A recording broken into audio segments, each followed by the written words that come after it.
Muslims. MashaAllah, tabarakallah. Bismillah wa salatu wa salam ala nabiyyina Muhammad wa ala alihi wa sahbihi wa sallam. Welcome, esteemed guests, and my esteemed guest, my sheikh, the one who influenced me, encouraged me, was my mentor, subhanallah. And it was a loss, man, when you left, but alhamdulillah, the esteemed Sheikh Faheem Mujahid, hafidallahu ta'ala. And you're too kind, man. Allah you barak, Allah you barak. I'm just telling the truth, mashallah. And by the way, Mustafa Jama sends his salams as well. Yeah. Barakallah. So yeah, I just wanted to tap into some of that history that's lost, about the Seattle Revert community, because as the community has grown, it's massive now. There's so many communities, but predominantly immigrant communities, tons of various Somali Masjid, various Ethiopian Masjid, the Cham. Really?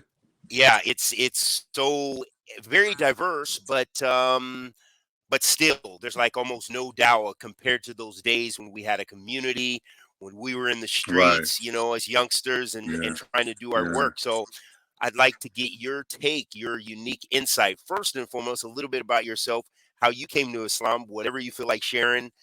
That's beautiful history worth documenting. And then a little bit about Dar es Salaam and what was going on there. So I'll turn over the mic. Well, in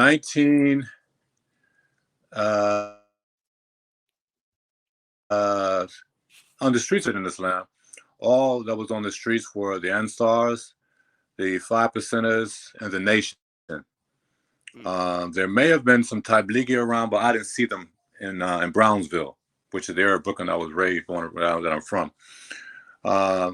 And all I knew, I didn't want to be a part of any group. I tried the nation, but their doctrine I couldn't accept the Yaqub theory. It didn't make any sense to me. The Nichols, the 5%ers, I like their rhetoric, but again, the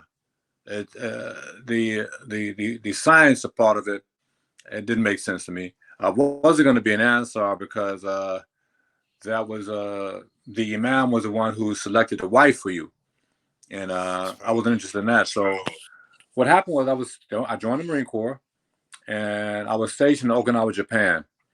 And there's a base bus that runs between the 6 Marine Corps bases, and at the bottom of the last base down south was a Kadena Air Force base. So I ran into a 5% I knew on the streets. He had joined the Marine Corps, and last time I guided him to Islam, and so he invited me to go to the halaqah they were having down there.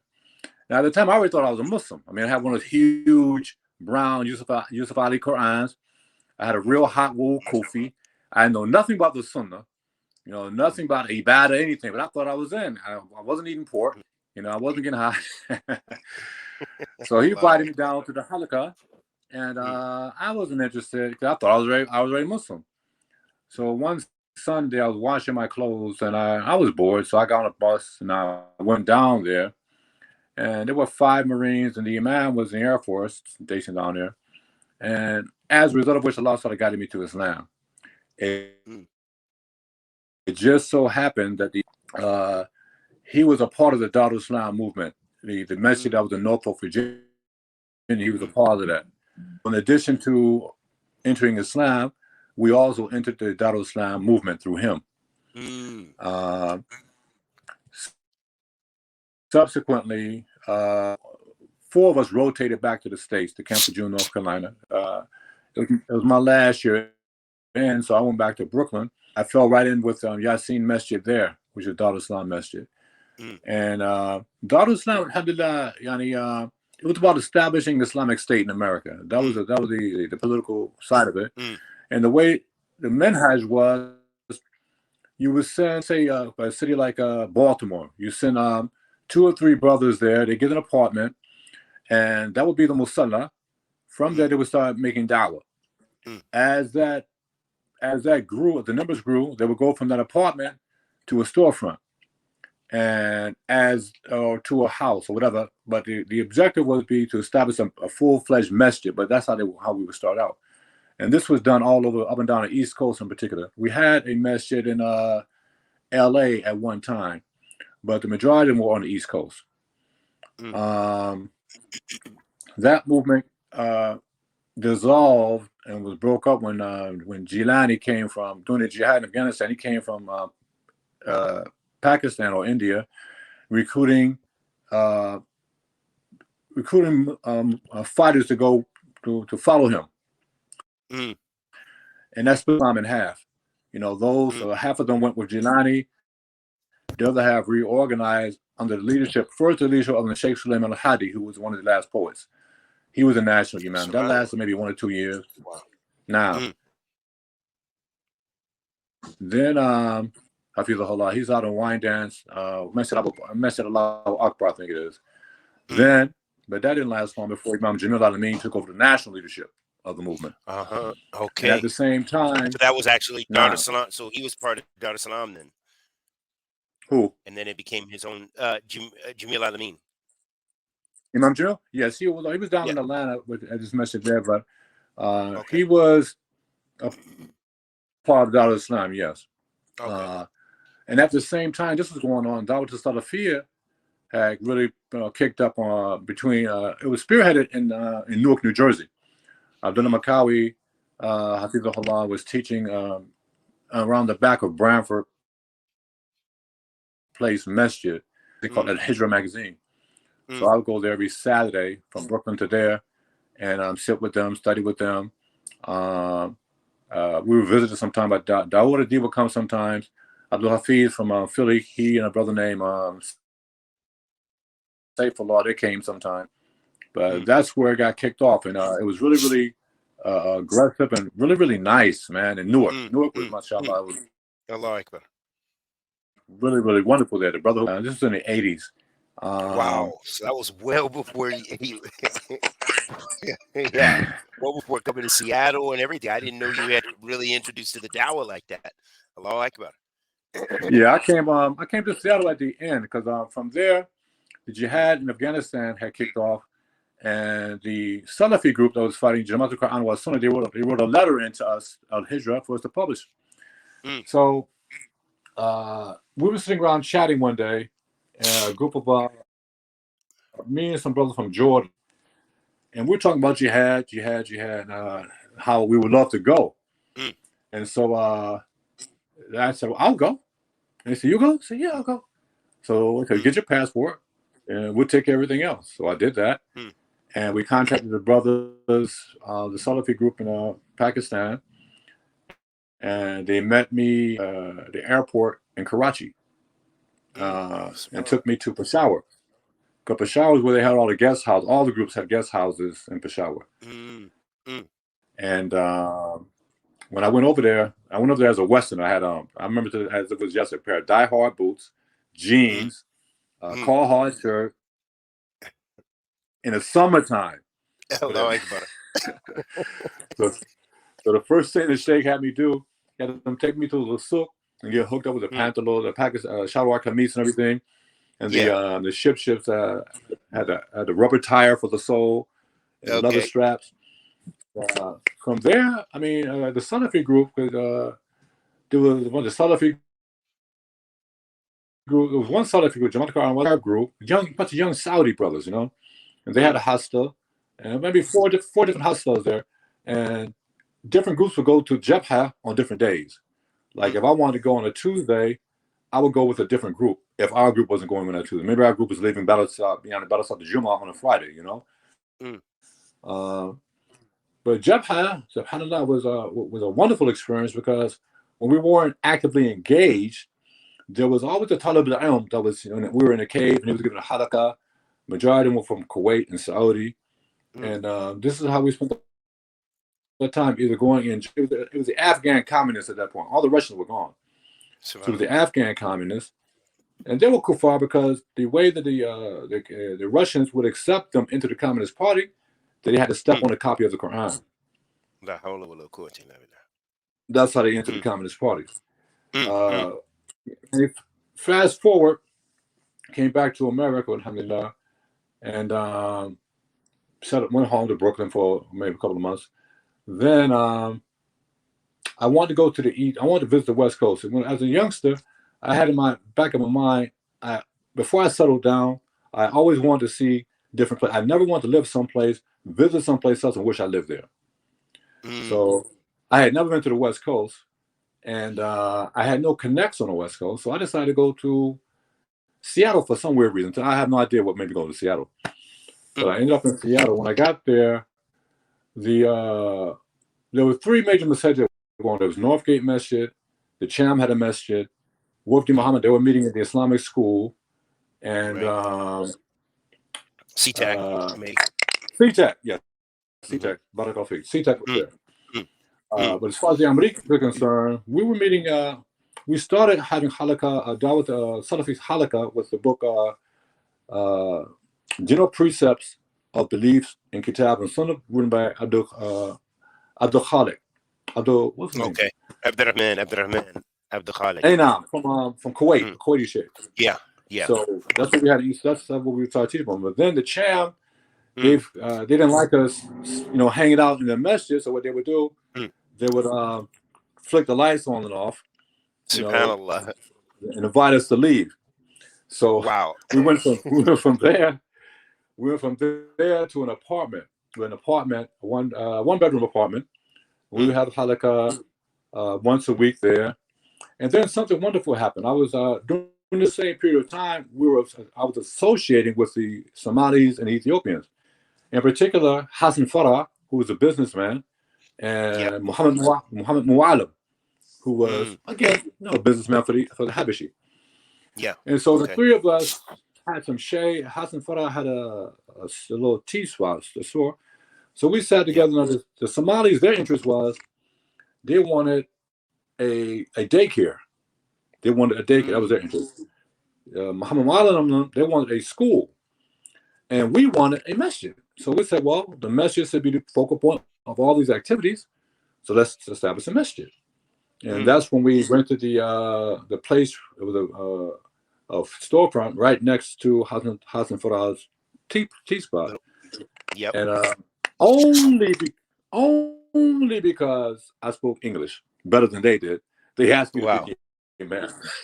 Okay, I see. SubhanAllah. I didn't even know any of that. SubhanAllah. Yeah, I remember Hassan. Well, alhamdulillah. And then at that point, if anybody for maybe for 2 years, anyone in Seattle that wanted to get married or buried, they came through Yasin Mosque. Wow. And I chose the name Yasin because there was a saying that the heart of the Quran was Surah Yasin. And since the masjid was in the central district of Seattle, okay, it's the center, so we named the masjid Yasin. Then brothers like Mustafa Jama, Abdul Rahim, and Abdul Rashid, the brothers from Detroit or Chicago. We were all working together at this point. We're Naqib. We were all working together, Fisabilillah, to establish two things. One, at that point, we wanted a community, a masjid and a community. That was our objective. And we were affiliated with Imam Jamil out of Atlanta. Right. Because I felt that I needed some kind of political base and some structure, especially for the younger Muslims. So that's what we did. And we, to the best of our ability, to the best of our knowledge, we tried to implement the Kitab and Sunnah and teaching the Salafi Dawah. But I made a lot of mistakes, man. And the Salafis that I knew at that time in Seattle, none of them corrected me. There was the Multaka down the street from Northgate Masjid, Salafis, Abu Habib Abu Salah from Algeria. Okay, I remember Habib. Yeah, I remember Habib. Yeah. And what's the name? A Palestinian brother, Rafi, or I forget his name. But all of them, and Hassan Ali, our beloved brother who's still there, I think, they knew a lot of things that I was doing was against the minhaj, but nobody pulled my coat to it, Right. But alhamdulillah, subsequently, my wife, she had an opportunity to teach in Bahrain. This was the sheikh. He wanted a Salafi sheikh, businessman. He wanted to open up. He opened up in America. He opened up an elementary school, and he was recruiting native English speakers to teach at the school. And through the recruitment process, she was chosen. Now, I didn't want to go to the Middle East. I had my heart set on going to the Sudan. I didn't want to go to the Middle East. I spoke to Sheikh Day. His name was Sheikh Day. I spoke with him on the phone, and he told me, well, it's an opportunity for you and your family to come here, and if you come, I'll give you a job. Rather than you just, sit around the house. So with that, we went there, and I was there. We were there for a year, and alhamdulillah, it had ups and downs, but it was a wonderful experience. And then I came back. When I came back to Seattle, I didn't come back to be the imam. That wasn't my objective. It wasn't even my interest.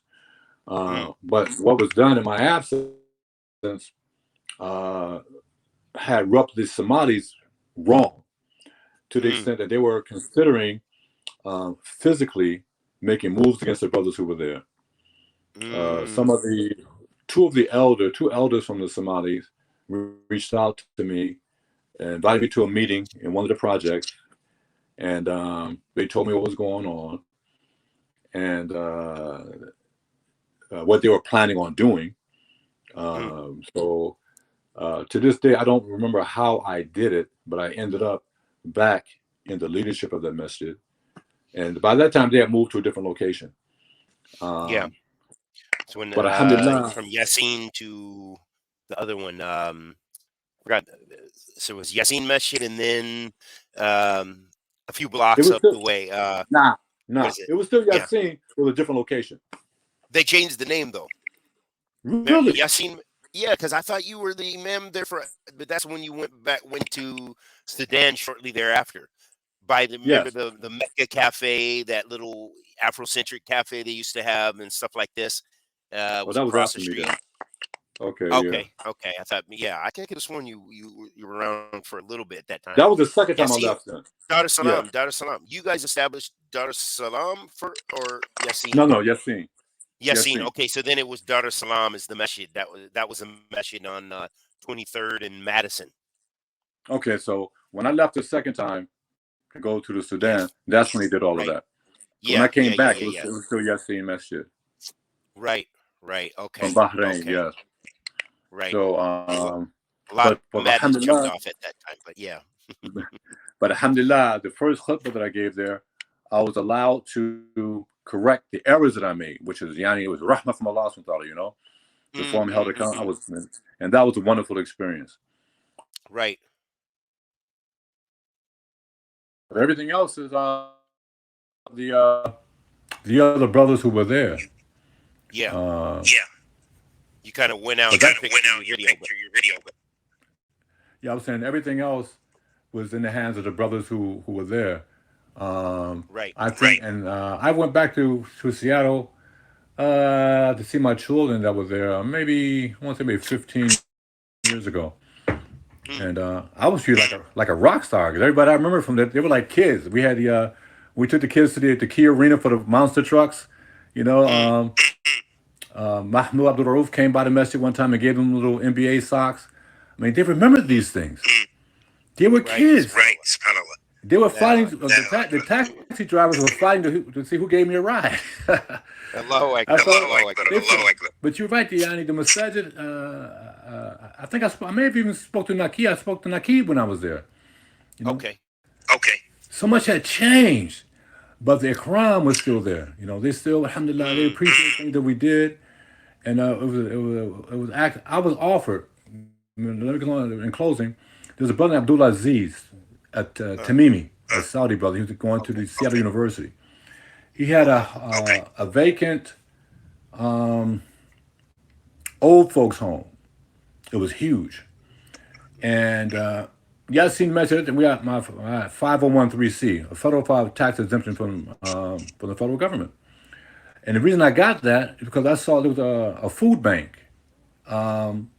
What's the area of town where how the homosexuals were? That was Broadway. On Broadway. Yeah.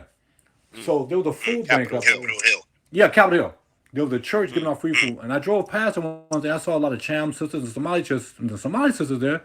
So I went over there and said, "Well, how do you get this free food?" They told me I got my 501(c). Then we started doing the exact same thing at Yasin. And doing so, this brother from Saudi, and he has an interesting story too, named Abdulaziz Tamimi.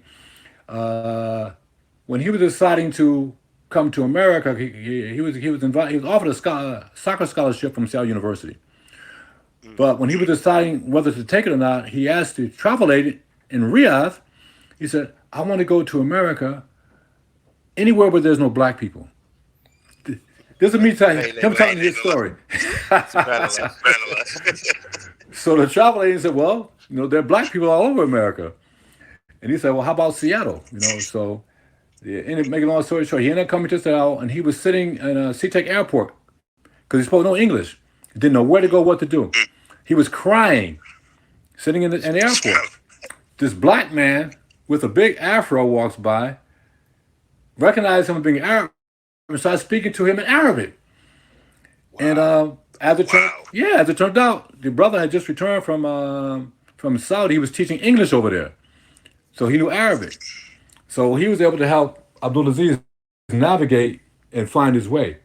I guess in some kind of way he wanted to pay it forward, so he offered us as a masjid that property.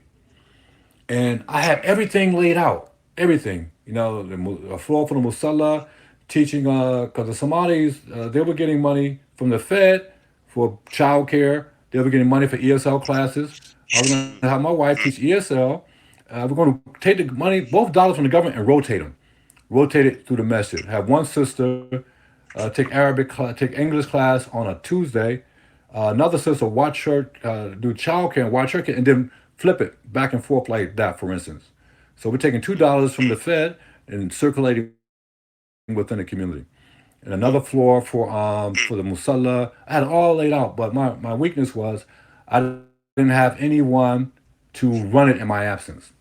I had a brother named Abdul Hakim was a very, very good worker, because we were operating the Yasin Foundation with him. We had Somali sisters use the yellow pages, use the telephone book to collect things like used items.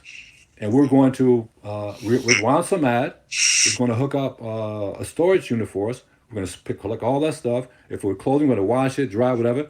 We're going to send it to, when we got a container full, send it to Djibouti or Hargeisa. We had excellent plan with the Somalis and Habashi and the Ethiopians. They were forward thinkers. Yeah. They were forward thinkers, and opened up my eyes to a lot of advantages. I mean, the Masjid, even the Salafi Masjid, that are always strapped for bread, they're not organized. I talked to Abdul Hafid, I talked to Hassan Somali about the exact same thing. If you get this 501(c) from the federal government, you can get stuff free that you can your community can benefit from, that you can make money off. Right. They were sending me irregular Levi jeans, Oshkosh Bagash, Carters. They were sending me all this stuff. And for them, it's a tax write-off, but it's the kind of thing as a community, we can send it to Hargeisa, or we sell it on the streets at a very discounted price, make money, instead of everybody having these fundraisers, always asking for money. That's one thing I learned from, Dar Islam was, number one, the people, as opposed to having a masjid that's financially supported by the people, the masjid is supposed to be the support of the people, not vice versa. Not vice versa. You're not supposed to be feeding off the people like that. You're supposed to be feeding the people, not feeding from them.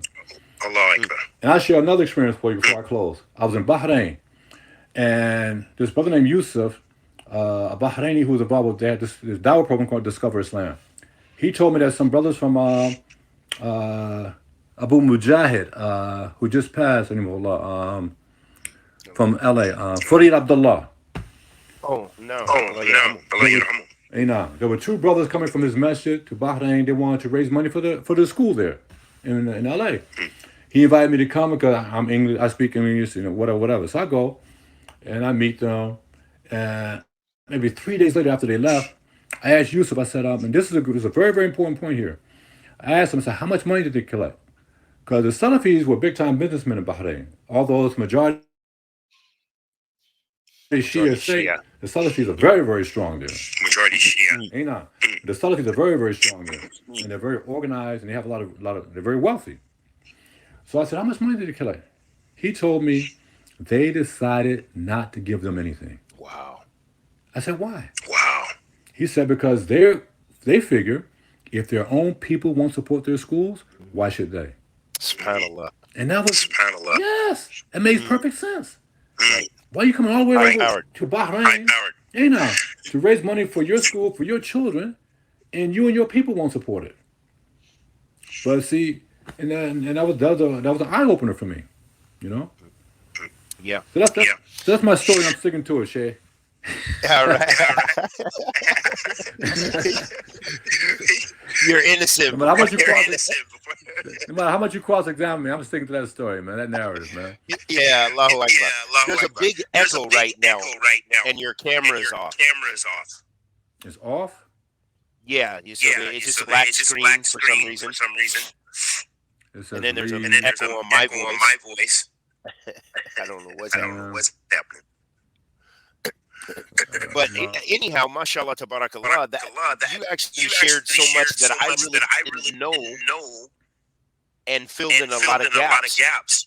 Oh, because the time that I knew you was at Yasin Masjid. Mm-hmm. And when Hassan Samadi was there next door to us, not the Hassan Samadi of Philly. But yeah, I remember those war stories when the Somalis were being harassed by the Jamaicans, the women. And I remember once we all piled out in the street, and I remember you were on the sidewalk punching this. Oh yeah, I forgot about that. Yeah, smashing his face and talking to me. Yeah, Khalid. Who is his casual? His dreadlocks were pounding against the ground. And you remember how we treated the pimp? The pimp that wouldn't leave? I just remember there was a lot of crazy stuff, a lot of crazy war stories out of those times. There was a pimp who he was running a horse from upstairs. He wouldn't leave, and so we kidnapped him. And there was a basement. We took him in the basement, and me, Abdul Rahim, Abdul Rashid, we put him in the basement, and we sat on top of the doors to the basement, and we were talking about how we're going to kill him, right, in the morning after Fajr. After Fajr, we're going to go down there, we're going to do this and do that. Robbie, that's his name, Robbie. His name is Robbie. So the next morning after Fajr, we opened it up and let him out and said, listen, Robbie, I'm letting you go. Take your women and leave. He left. I didn't see Robbie again until maybe 2 years after that. And I said, and he was in love with me. He said, thank you very much. Ever since then, I got my life straight. I'm with the Lord. I said, whatever. As long as you don't come back around here with those hoes, man. Whatever you're doing is cool. Yeah. I forgot about that fight in the street, man. A lot of crazy stories like that. I can remember. SubhanAllah. So one thing I learned from what you said is the importance of structure. That's the thing a lot of those previous movements had, which we're afraid to get into any of that because of the concept of Hizbiyya and so forth, as Salafis anyhow. Mm-hmm. But no doubt our youth need structure.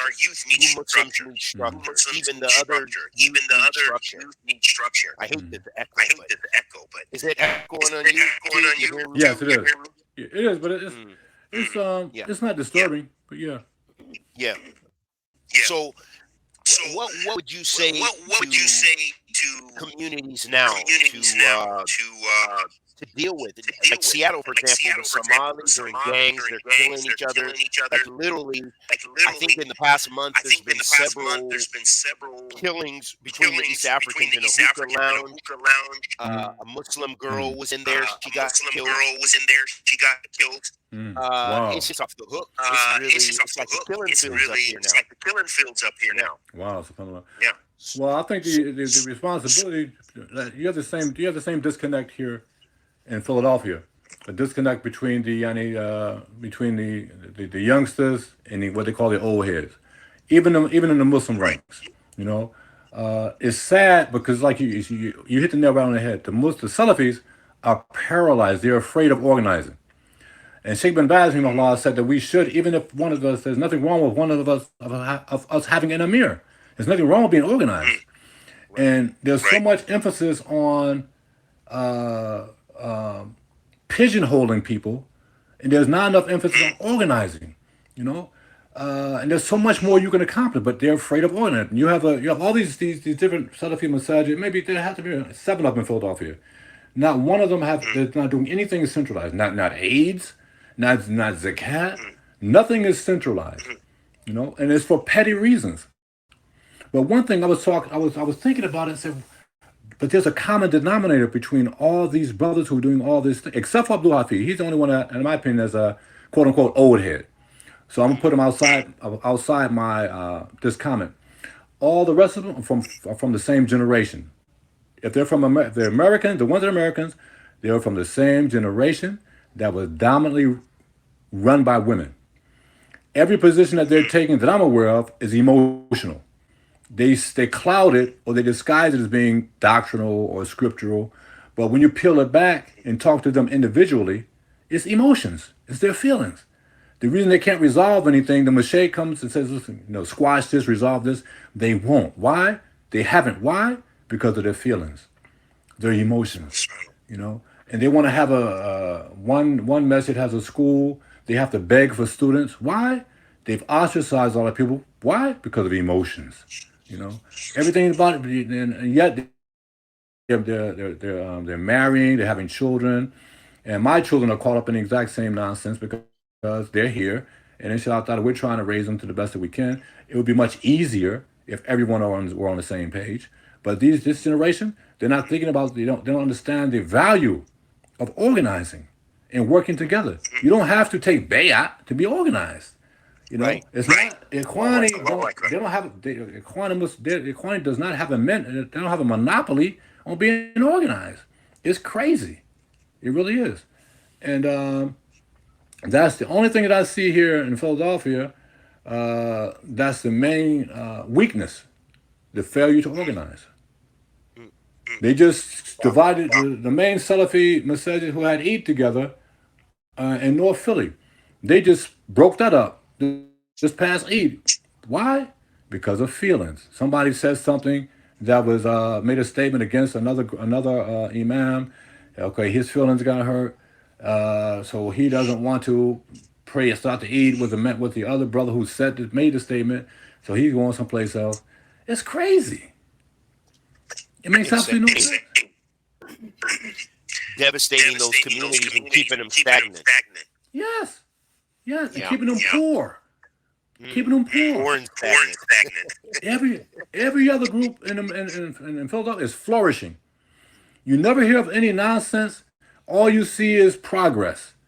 Us Salafis, we're still doing the exact same thing and expecting a better result. It's crazy, but they won't listen. They're stuck in their ways. They have Sheikh Tall here. I mean, that's a nitma. It is. It really is. And that's how it should be seen, as opposed to this crab in a barrel type mentality, man. I mean, that's heavyweight. That's heavyweight stuff. You shared a lot of beneficial things. Inshallah. Just my perception, man. Yeah. I try to follow. Well, that's that gap in these communities. Yes.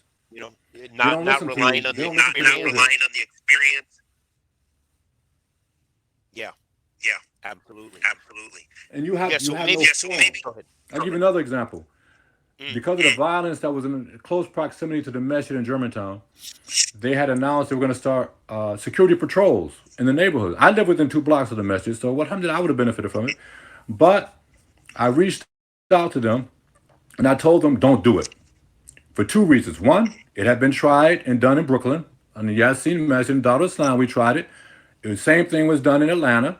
And the one thing that we kept coming on short was, number one, the brothers weren't trained. They had no iman. They were going into these women's houses, having kids.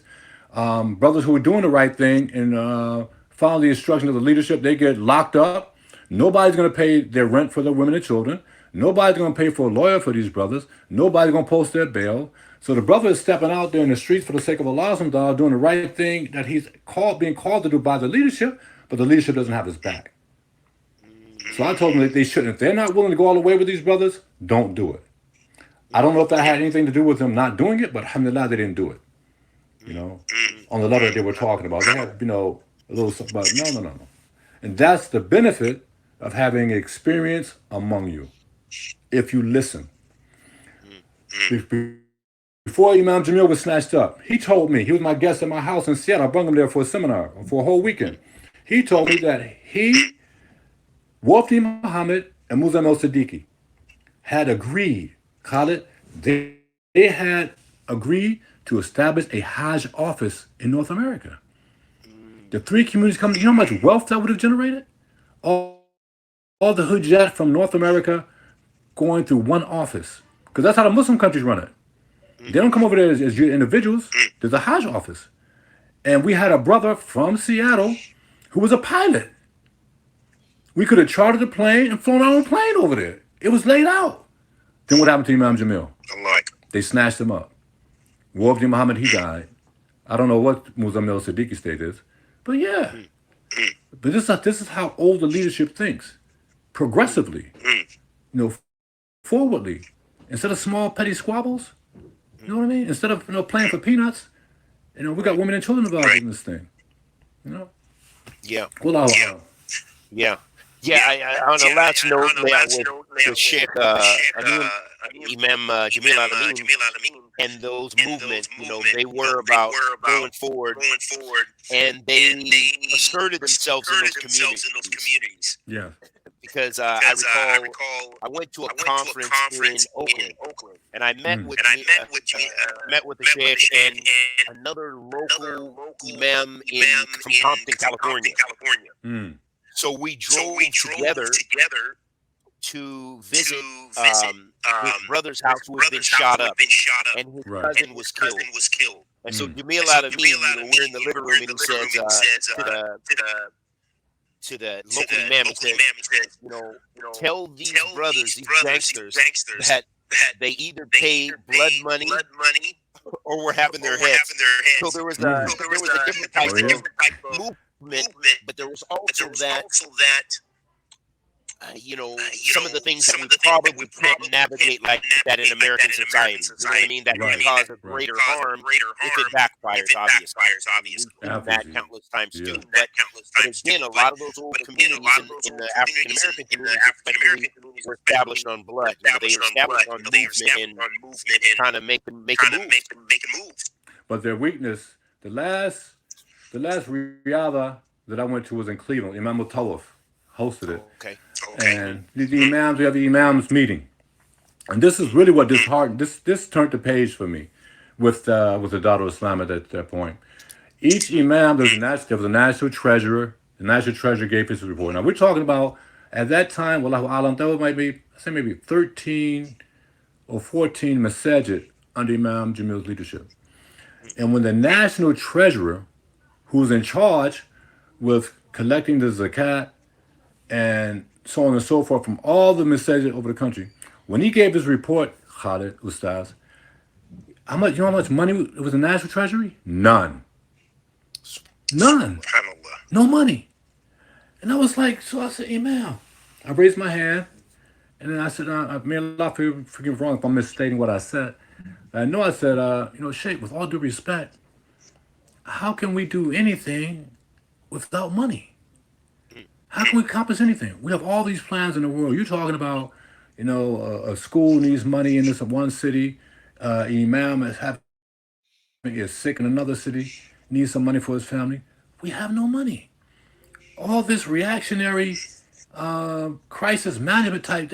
Crisis management is not a way to run a community. You can't run a community by just reacting to crises. You know, that's a recipe for disaster. That's hustling backwards. You know, you establish a community with committed people. And people who are committed, they invest in things that they have a vested interest in. If the programs in your community are not reflective of the needs of the people, they're not going to invest their money. Right. If it is, they will. So it's not enough to have to talk revolutionary rhetoric. You know, what are you doing for the people? You don't need to have. And Yasin Masjid, when I was imam, there are two things, and Mustafa will bear witness to this. There are two things I would never do. Number one, I would never beg for money from the member. Number two, anybody that came to me that needs sadaqah help, a sister may need some diaper, a brother, he was unemployed, needs some money for gas, whatever. I have no forms. No forms. Because I felt, number one, it wasn't from the Seer Muhammad Salam to do that. Number two, I felt it's humiliating enough for a grown man with a family to come to me for help. I'm going to have you fill out a form. Mustafa and them would get upset with me because the key bank was right across the street, and I got signature cards. Listen, they wanted me to, they insisted that I make the people fill out a form. I said no. And I said, but if you want to take control of the fulus, go right across the street. I had signature cards. All I do is sign a signature card, and it would require 2 signatures to write a check. But they didn't. So, but I never had to ask for money from the community. They people out of respect and appreciation, they always gave. They always gave. I didn't have to beg for light money. I didn't have to post a gas bill. None of that. Because I wasn't going to do that. When we started, we had commitments. We had Hassan Farah was committed.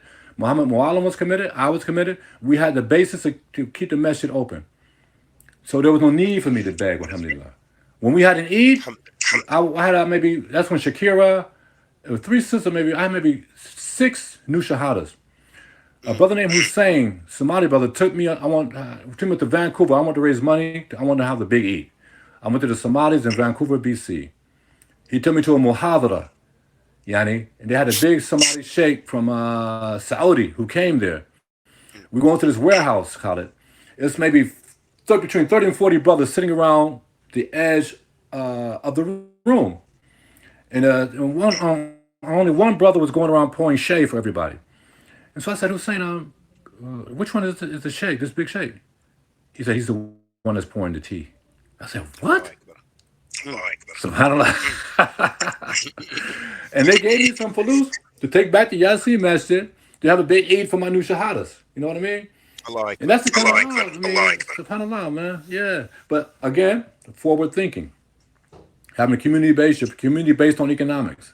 As opposed to begging the people. They do it here in Philadelphia. They beg Germantown Masjid asked for they had maybe $10,000, $15,000. They need to have a big Eid for the kids. $10,000 or $15,000.